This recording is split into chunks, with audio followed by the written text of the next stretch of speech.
12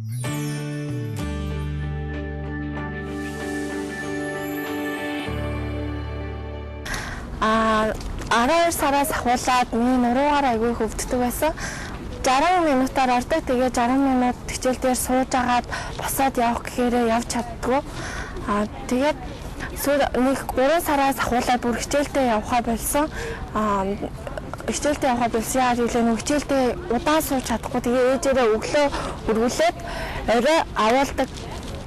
Тэгээ орой гэртээ бүр байнгын хэвтэрч байдаг болсон. 3 сараас ахуулаад байнгын хэвтэрч. 적으로 너무 어려가지고 절대 수술 안 했으면 좋겠다라는 나도 생각이 있어가지고. 근데 17살에 이렇게 디스크 튀어나온 경우는 흔치가 않아 진짜. 몽골에서 오신 수슬리님은 17살에 나이였지만은 요추 4번과 5번, 요추 5번과 천추 1번이 디스크가 심하게 터져 나와서 일상생활에 많은 어려움을 겪고 있었습니다. хүслэн гэртээ байхдаа маш их зовирлдаг. Тэгээ өвдөд ирэхээр уурлаад дууга хараагаад гонхтой байдаг гэсэн. Тэгэл өвчин намдах юм уугаал. Монголд ямар ч имчилгээгүйгээ тэгээд хагалгаанд орохоос өөр зайлшгүй шаардлагатай байсан. Тэгээд 5 дахь өдрийнхөө хагалгааны очор дарааллыг авсан байж хахад 3 дахь өдөр манай нэг ихч тэгээд 3 дахь өдөр очиж тэнд үзүүлсэн байгаа. Тэгсэн юмлыг анхлаж үзсэн. Хамгийн анх имчилгээ хийлгээд байхад хөвтгээс өөр ганцхан хөвтгөл байсан. Тэгээд өөр хөдөлгөөн юм ерөөсөө хийж чаддгүй байсан. Имчилгээ хийлгэснээс хойш сайн алхаж байгаа. Тэгээд доош нь айгүй сайн тонгож чаддаг болсон. Өнөхөө бодол хамаагүй сайжирсан миний бие.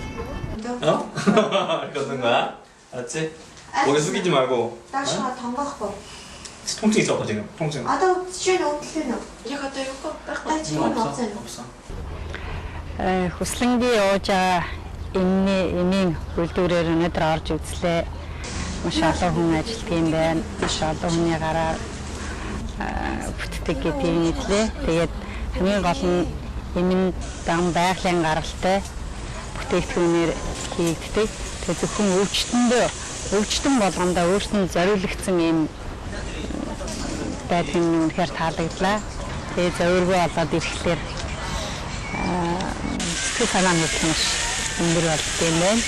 Би ч гэсэн хувьдаа маш их баярлж байгаа. Монголд байхдаа байнгын өвчин намдах юм уудаг байсан.